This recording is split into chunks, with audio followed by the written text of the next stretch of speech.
തെമ്മാടിത്തമ്പുരാൻ ഭാഗം 30. രചന അവതരണം ദിവ്യരാജ്. രുധിയേട്ടാ, ഞാൻ തമാശ പറഞ്ഞതല്ല, എനിക്ക് പോണം. പെട്ടെന്നുള്ള അവൻ്റെ പ്രവൃത്തി ഇഷ്ടപ്പെടാത്തതുപോലെ പറഞ്ഞു അമ്പിളി. പറ്റില്ല. അങ്ങനെ 2 മുറിയിൽ കിടക്കാനാണെങ്കിൽ നീ നിന്റെ വീട്ടിൽ പൊയ്ക്കോ. അതും എൻ്റെ താലി ഊരി തന്നിട്ട്, കുറച്ച് കടുപ്പത്തിൽ തന്നെ പറഞ്ഞവൻ. അത് കേട്ടതേ ഞെട്ടലോടെ മുഖമുയർത്തി നോക്കി അമ്പിളി. താലി കെട്ടിയെന്ന് വെച്ച് നിങ്ങൾ പറയണത് മാത്രം അനുസരിക്കാൻ ഞാൻ നിങ്ങളുടെ അടിമയല്ല. എനിക്ക് ഈ മുറിയിൽ നിങ്ങൾക്കൊപ്പം ഇനിയും വയ്യ.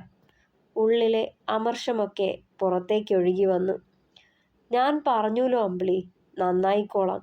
നീ ഇല്ലാണ്ട് പറ്റില്ലാടി. അതുകൊണ്ടാ. പ്ലീസ് പറയുന്നതൊന്ന് കേൾക്ക്. യാചനയോടെ നോക്കിയവൻ. എനിക്ക് വിശ്വാസമില്ല. പലയാവർത്തി ഇതൊക്കെ തന്നെയാ എന്നോട് പറഞ്ഞത്. എന്നിട്ട് എന്തായി? വീണ്ടും തല്ലുകൂടിയില്ലേ? ദേ പെണ്ണെ, ഞാൻ പറഞ്ഞതാ പറ്റിപ്പോയിന്ന്. എൻ്റെ കൂട്ടുകാരെ ആരേലും തല്ലണത് കണ്ടാൽ ഞാൻ തല്ലും. അതിപ്പോൾ എൻ്റെ കാര്യത്തിനാണേൽ ഓരും അങ്ങനെ തന്നെയാവും. നീ എൻ്റെ ജീവിതത്തിലേക്ക് വന്നത് ദേ ഇന്നലെയാ.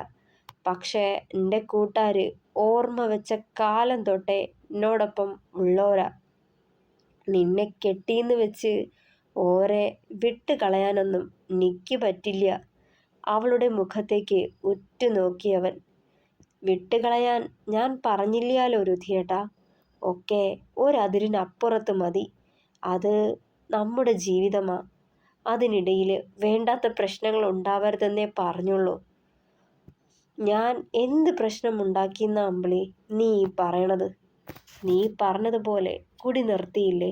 പിന്നെ ഇന്നലെ ആ നരിന്ത് ചെക്കൻ രഞ്ജുവിനെ രാമുവിനെയും തല്ലണത് കണ്ടപ്പോൾ കലി കയറിയതാ. കൈമുഷ്ടി ചുരുട്ടിപ്പിടിച്ച് കോപമടക്കിയവൻ. എന്നിട്ട് ന്യായം ആരുടെ ഭാഗത്താ? അതുകൂടി പറയ്. എന്തിനു വേണ്ടിയാ ആ ചെക്കന രാമുവിനെ തല്ലിയേ? അവനെ കൂർപ്പിച്ചു നോക്കിയവൾ. പെരുവിരലിന്ന് ദേഷ്യം അരിച്ച് കയറുന്നുണ്ടായിരുന്നു രുധിന്. ആ കലി പുറത്ത് കാട്ടാതിരിക്കാൻ സ്വയം മീശയൊഴിഞ്ഞ് നിൽപ്പായിരുന്നവൻ. ആ തക്കത്തിന് അവനിൽ നിന്നും അകന്നു മാറി അമ്പിളി.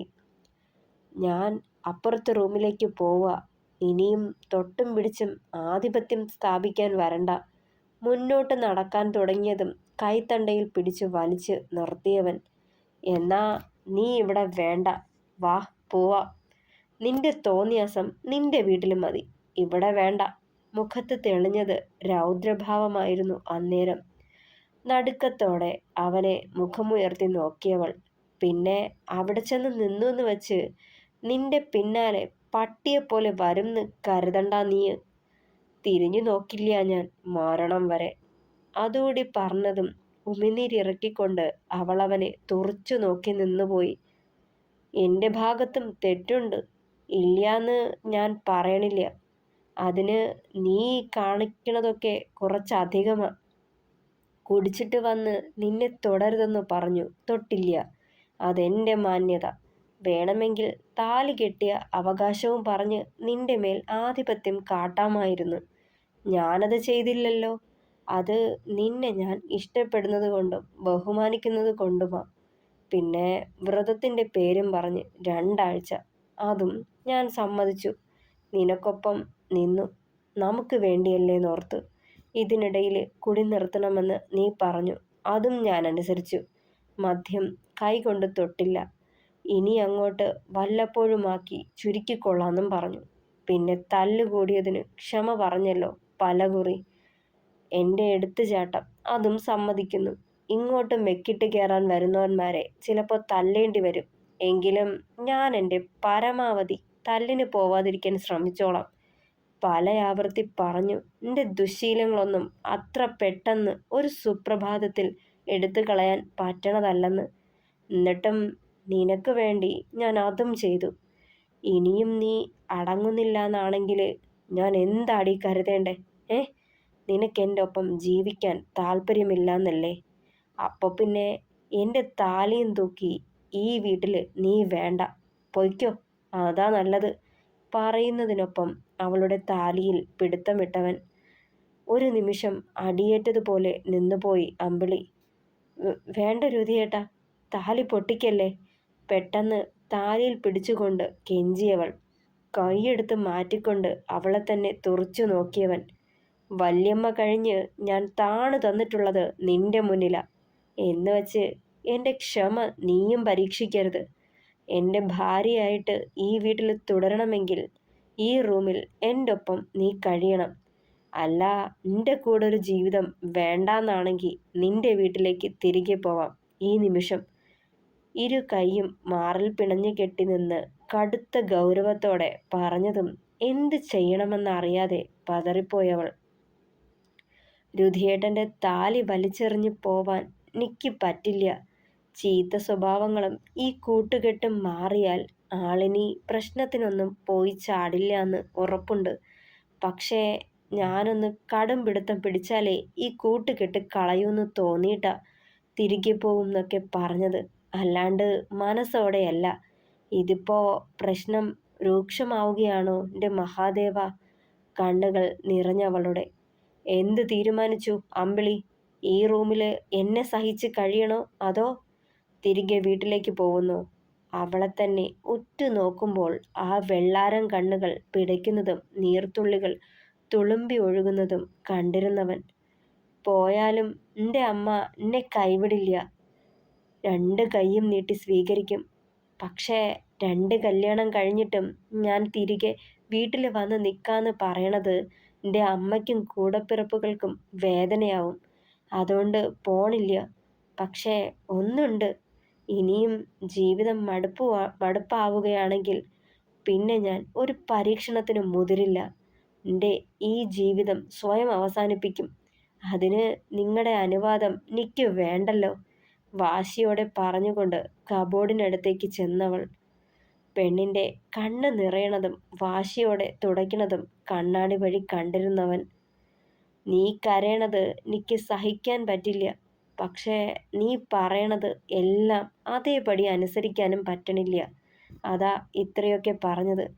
വേദനിപ്പിച്ചെന്നറിയാം, എന്നാലും ക്ഷമിച്ചേക്ക്, മനസ്സിൽ പറഞ്ഞവൻ.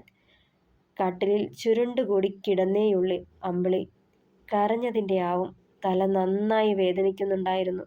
സങ്കടവും ദേഷ്യവും അമർഷവും ഒക്കെ തോന്നിയവൾക്ക്.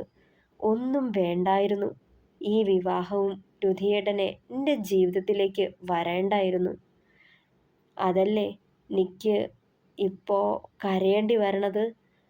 കുറച്ച് നാളെങ്കിലും ആ കരുതലും സ്നേഹവും അറിഞ്ഞുകൊണ്ടാവും മനസ്സ് രുധിയേട്ടനിലേക്ക് ചായുന്നു. വേണമെന്ന് വാശി പിടിക്കുന്നു. മനുവേട്ടനിൽ നിന്ന് കിട്ടാതെ പോയ പരിഗണന ആവോളം അറിഞ്ഞത് രുധിയേട്ടനിന്ന. ഒരിക്കൽ തഴയപ്പെട്ടതിൻ്റെ നോവും നീറ്റലും ഒത്തിരി അറിഞ്ഞുകൊണ്ടാവും എപ്പോഴും ചേർത്ത് പിടിക്കുന്ന രുധിയേട്ടനെ വിട്ടുപോവാൻ തോന്നാത്തത്.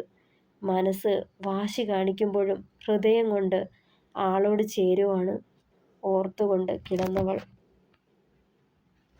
ഒന്ന് മയങ്ങി എണീറ്റ് നോക്കുമ്പോൾ രുധിൻ റൂമിലില്ലെന്ന് മനസ്സിലായി അവൾക്ക്.